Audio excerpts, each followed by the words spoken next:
الحمدللہ والصلاة والسلام علی رسول اللہ اما بعد۔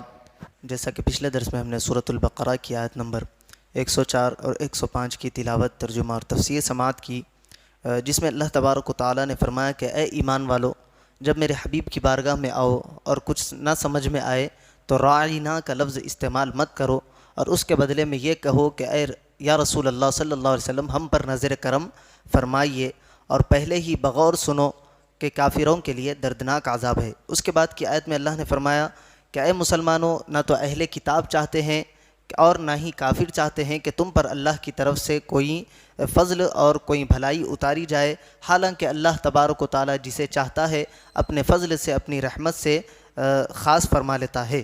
اب اگلی آیت میں ارشاد ہے ما ننسخ من آیہ، جب ہم کوئی آیت منسوخ کرتے ہیں، او ننسیہا یا لوگوں کو بھلا دیتے ہیں، نأتی بخیر منہا او مثلہا، تو اس سے بہتر یا اس جیسی اور آیت لے آتے ہیں۔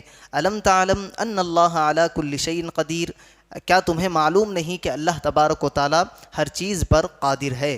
ما ننسخ، ہم جو منسوخ فرمائے، نسخ کا معنی ہے کہ سابقہ حکم کو کسی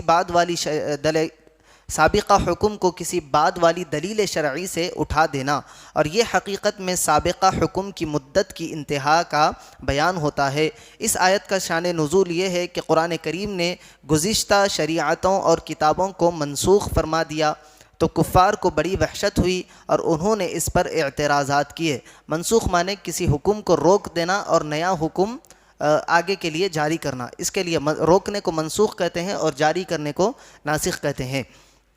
اس پر یہ آیت مبارکہ نازل ہوئی اور بتایا گیا کہ منسوخ بھی اللہ تعالیٰ کی طرف سے ہے اور ناسخ بھی، دونوں عین حکمت ہے، اور ناسخ کبھی منسوخ سے زیادہ آسان اور نفع بخش ہوتا ہے، لہٰذا قدرت الہی پر یقین رکھنے والے کو اس میں تردد کی کوئی گنجائش نہیں۔ کائنات میں مشاہدہ کیا جاتا ہے کہ اللہ تعالیٰ دن سے رات کو، گرما سے سرما کو، جوانی سے بچپن کو، بیماری سے تندرستی کو، بہار سے خزاں کو منسوخ فرماتا ہے۔ یہ تمام نسخ و تبدیل اس کی قدرت کے دلائل ہیں، تو ایک آیت اور ایک حکم کے منسوخ ہونے میں کیا تعجب۔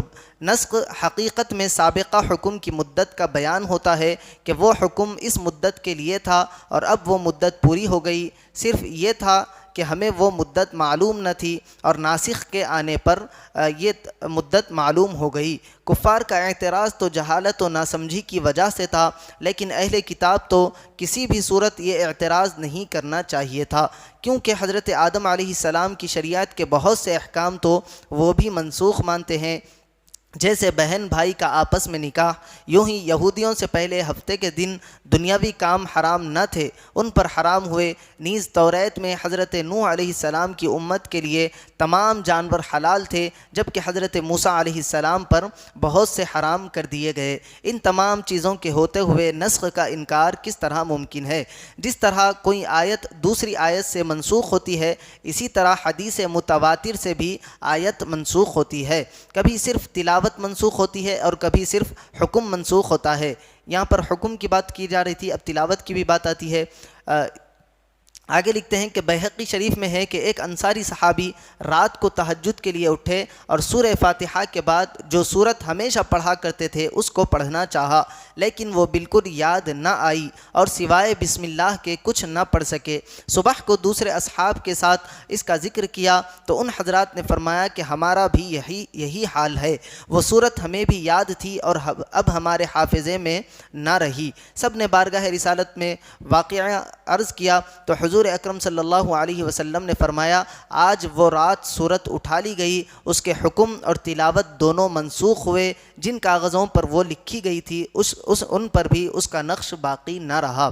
یعنی کبھی اللہ تبارک و تعالیٰ سے حکم کا جو جاری ہونا ہوتا ہے اس کو منسوخ کیا جاتا ہے، کبھی تلاوت جو آیتیں تھیں ان کو بھی منسوخ کیا گیا۔ نأتی بخیر، ہم بہتر لے آئیں گے۔ فرمایا کہ ہم کسی آیت کو منسوخ فرما دے یا بھلا دے تو اس کی جگہ زیادہ آسان اور زیادہ ثواب والا یا کم از کم پہلے والے حکم کے برابر حکم لے آئیں گے۔ پہلے سے زیادہ سہولت والے کی مثال ہے کہ جیسے پہلے 10 گنا تک لشکر سے جہاد کا حکم تھا، پھر صرف 2 گنا تک کے لشکر سے جہاد میں ڈٹے رہنے کا حکم نازل ہوا۔ زیادہ ثواب کی مثال ہے کہ جیسے پہلے ایک قول کے مطابق روزے کی طاقت رکھنے والے کو بھی فدیہ دینے کی اجازت تھی، لیکن بعد میں اس پر روزے کا حکم ہی متعین کر دیا جو فدیے سے زیادہ ثواب والا حکم ہے۔ سہولت میں برابر کے حکم کی مثال ہے جیسے بیت المقدس سے پھیر کر خانہ کعبہ کو قبلہ بنا دیا گیا، حالانکہ دونوں کی طرف منہ کر کے نماز پڑھنے میں برابر درجے کی سہولت ہے۔ الم تعلم ان اللہ لہ ملک السماوات والارض، کیا تمہیں معلوم نہیں کہ آسمانوں اور زمین کی بادشاہی اللہ ہی کے لیے ہے؟ وما لکم من دون اللہ من ولی ولا نصیر، اور اللہ کے مقابلے میں نہ تمہارا کوئی حمایتی ہے اور نہ ہی کوئی مددگار۔ لہو ملک، اسی کی بادشاہی ہے۔